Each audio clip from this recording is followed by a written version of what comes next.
Ladies and gentlemen, I've got Natasha Akpoti here. Natasha Akpoti is the PDP candidate for Senate in Kogi State. She's been having, this back and forth with the governor, and there's been a lot of humiliation of our supporters in Kogi State. Great to have you, Natasha Akpoti. What is happening now? You said the governor has arrested some of your supporters again, and the victimization has continued since the last incident that happened.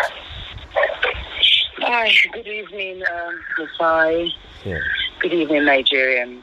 Yeah. A lot has been going on in Kogi State. We have been under a lot of attack with regards to harassment, intimidation by the governor and his henchmen. That's from the APC. Let me say this. Yesterday, the past 3 days, the PDP candidates at the House of Reps and House of Assembly, they were arrested. All of them from Kogi Central. But they were released upon making statements at the police station, having been detained the whole day. And this is not right. How can you arrest the candidates just because of an opposition party, just because you are intimidated and you are afraid that they are going to win? Now, it would interest Nigerians to know that he had also approached that Yahaya Bello in person, visited the Inspector General of Police, and pleaded with him to also arrest me, being the senatorial candidate. But then the Inspector General of Police, just like the DSS, also rejected, saying, this is a nursing mother. Where are we going to keep the baby if we arrest the mother? Don't you know that that's going to whip up sentiments and to be glaring that you are using us as machineries to harass and intimidate the opposition? Leave this woman alone. For some reason, I don't know why the police went ahead to accept some the frivolous petitions he wrote against my party and the candidates and went ahead to invite them. But I will tell Nigerians that even though they are released now, we got to know that the fact that they have penned down statements that the candidates are in, when we start campaigning in December, they will be invited at odd times. Here's what it means. I haven't gone home to campaign yet, but I will be going the first week of December. And that the moment I start, maybe like the moment I set upon to conduct rallies in particular local governments, everyone from that local government who had written statements will be invited and be held that day. That means I will be made to go alone. So what he has done is he's going to use the police to pick up and upon inviting my strong men just to weaken my campaign and to make me vulnerable there. Whether I will be arrested, I don't know yet. But you are very much aware that it has to do with the threats, the allegation of me being involved with sponsoring terrorism. I hope Nigerians know that that's all lies. That's all. At the time the Owo massacre and the Kuje prison break happened, I was in California. I had my baby a week after the prison break. The prison break took place on the 6th of July. I gave birth to my son on the 12th of July this year. I wasn't in the country. I was heavily pregnant. And so to have my name dragged and tagged as one of the sponsors of terrorism, that's very low. That's going too low by Yahaya Bello, the governor of Kogi State. That's, if anyone, like I said at your show, Arise Television, as well as even others, the other TV interviews, I said, if anybody was to be held responsible for the increase of insecurity in Nigeria and for the growth of terrorism, is Yahaya Bello himself. Why? Because this man has a style of releasing hardened criminals across the country and trading their freedom for doing his evil biddings, which is attacking the opposition and anyone that goes against him or dares him, even in his own party in the state. Many people live under terror. The Yahaya Bello has not been paying salaries. There's pretty much been no development in the state. And I would let Nigerians know this. Yahaya Bello can actually dare me that he collects loans from the World Bank, IMF, African Development Bank, for projects that are supposed to develop the agriculture, healthcare, and educational system.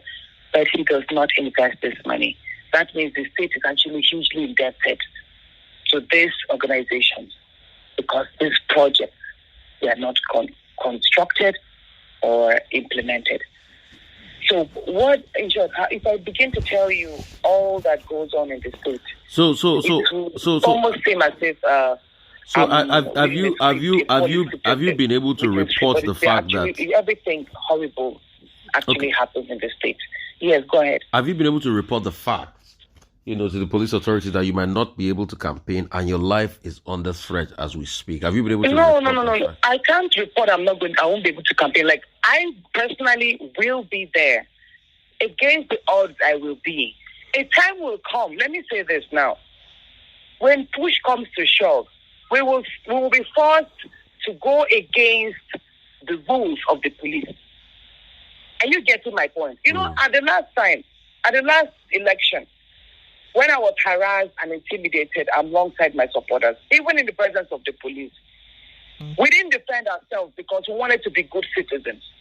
I mean, how would it be spoken of that a candidate is challenging the policeman or the police authority or other authorities there that are supposed to safeguard her and her team?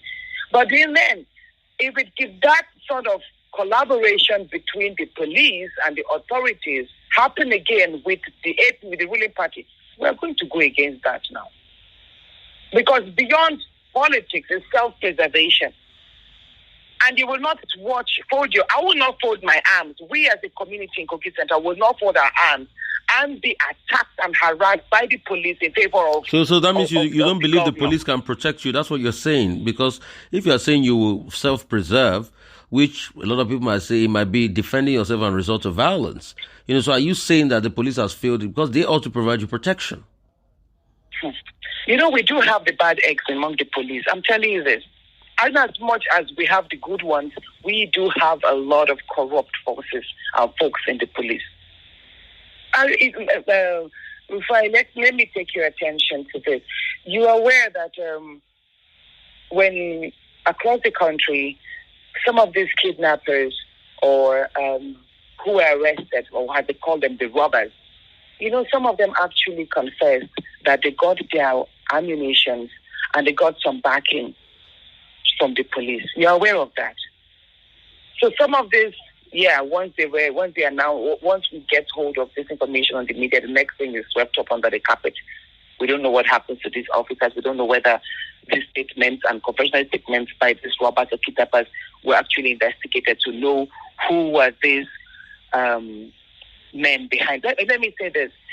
How do you feel for your safety as you want to start your campaign as we wrap up? I'm actually concerned that with all the petitions we had written about 3 petitions with regards to the continuous harassment by the governor, the fact that he told us to shut down our campaign office in Okene, the fact that some of my campaign members have been arrested because they made utterances that were not in favor of the governor. There's a gentleman named Fortune Omoya who's right now being detained at the Kaba prison. He actually had, Fortune Omoya is the CEO of Abuja Fashion Academy. So I have a number of many others who have been arrested and harassed. So we have written petitions, but nothing has been done. So what am I seeing? I'm seeing almost a repetition of what happened in the 2019 election, whereby the security agencies will stay quiet to please the biddings of the ruling party. Okay. Now, that actually gives a reason for concern, concerning the fact that I'm due to go in and campaign. I know that there will be threats. I know that there will be gunshots at me and my supporters. I'm actually concerned about that, but I'm not afraid. Because getting into politics, I already understand the terrain. I know what it comes with. Not just in Kogi State, it's all over the country. but Kogi is worse off. I think Kogi State and Rivers, and it's among the worst of states when it comes to security and the threats and the terror that comes around the election season. All I can say is this. I'm going to go into campaign. The threats are real. I'm going to rely on the support and protection from the security agencies, the police, the DSS, and the army. But I hope that they will stay fair and not take sides. I hope that the police and all the other security agencies will protect me as a citizen, will not look at me as a second-class citizen just because I'm in the opposition party. Do you understand what I'm saying? Okay. And I'm going to call on all my supporters, those who are going to listen to those interviews. And even after this, I hope that we will get the recording so we can share around, that they should stand strong in the face of this intimidation. They should not give in to fear, because that is what they want. They want to harass us so much that on that day, on the day of election, they will not come out in their numbers, because they know that this time around, with the development, the improvement in the electioneering process, that is the beavers and all, it will be difficult to rig as they did the last time. So they know that this time around, votes will count. Votes will count. And if the votes count, that I, Natasha Akpoti Udwaha, I'm going to emerge as the victorious as the senator for Kogi Central. And my emergence is going to end Yahaya Bello's career, because we are from the same senatorial district. And for many people who would think, why has Yahaya Bello taken this election personal, considering the fact that he is not on the ballot? I mean, he is the sitting governor.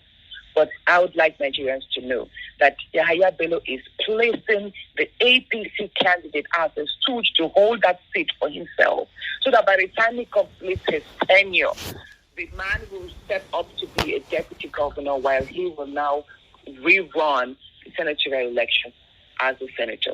So that is why Yahaya Bello is all out, taking this senatorial election personal to him, because it's like himself being in there.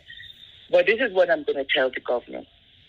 And I'm going to tell every other governor today who is trying to go overboard in winning their seats for their party without considering the life after office, that whatever you do is going to be written in history. That they have children who are going to bear the burns of the negative impression that is going to go down the line with, say, this is what your father did. This is the damage your father did while he was in office. We should remember that we're all human beings. And building, how do I put it? As I say, a good name is better than riches. For some reason, many Nigerians don't even seem to believe that anymore. I'm saying this because we can see on the faces of the social media and the mainstream media, negativity seems to take the order of the day. And we tend to celebrate them. But I'm saying this, no. It's better that we live every day, every act we take, whether you're in politics or not, that whatever impression you make will go down history. And people should be respected. Their choices should be respected. If you know that your preferred candidate is of PDP, vote for that person. If you know your preferred candidate is of Labour Party, vote for that person. If it's APC and you know you have convinced beyond doubt that from the antecedents of that APC candidate, you can find your leadership that you deserve for yourself and your house and your community, then vote for that person. But where you see that using guns to harass, intimidate voters, that means you did not perform. That means all the while you had a chance to prove your worth in office. I'm talking about the APC folks who are trying to retain power at all costs. That means you did not perform, and then you know that you have nothing to campaign other than harassing and intimidating voters to do your own bidding. But I'm asking Nigerians to be courageous this time around. There's a new movement happening. You don't allow anyone to buy your votes. Don't allow anyone to coerce and force you to vote otherwise. Remember, these 4 years, the next 4 years from 2023, whether you're going to have your economies improved, whether you're going to have the social amenities and securities in place as you deserve as human beings, as free citizens of Nigeria, whether you're going to enjoy that 4 years will all determine on the kind of people you vote in at the 2023 polls. And I pray that we all stay strong, we all stay healthy to survive the tough times ahead, so that we all can enjoy in the building a better Nigeria for us all. Thank you so much, Natasha. You please stay safe. But one thing we can assure you here is that we'll keep following the developing story and see how it pans out. Yeah? Thank you so much. Yeah, one thing I'm going to do when I get in there, I'm going to be very active while on the field. I'll be available to conduct interviews from there. So just in case I find the situation a bit tense and I need Nigerians to know what we are going through there, because I still believe at the end of the day that the voice of the people will be able to shape the actions of either the police or the governor himself. Because at the end of the day, I know one thing that helped me then was the fact that I ran a very public campaign. Everything I was going through almost every day, I was on Facebook, I was streaming live, and I was able to get a lot of support. And that was what the police did not like then, because it was like they were always subjected to the public opinion of what my reality was in my community there on the field. So I'm going to ask please that you should avail your platform, and also you can reach out to other candidates across party lines where you feel that they deserve to have your support, the media support, and also deserve to have their stories told. Thank you so much. Please, that definitely. Count on you to avail yourself and keep on doing your good job. Keep on encouraging young people to turn out and vote. People should come out in their numbers to collect their PVCs. Don't be discouraged by what happened at the last election, where our votes did not count, and even where the people voted, they were shortchanged and rigged out. Don't be discouraged. Go out in your numbers. Vote for who you know you would like to represent you across the party line, and stand there to make sure that your votes count. Don't vote and go home. I keep telling people this all the time. The fact that you vote doesn't end there. Stand there. Put on your phones. Record whatever is happening. Let that be evidence, just in case some people devise a means to rig the beavers. Stand there. Thank you so much. Till the votes are counted, the polling is and declared. Thank you so much. God bless us all. Thank you so much.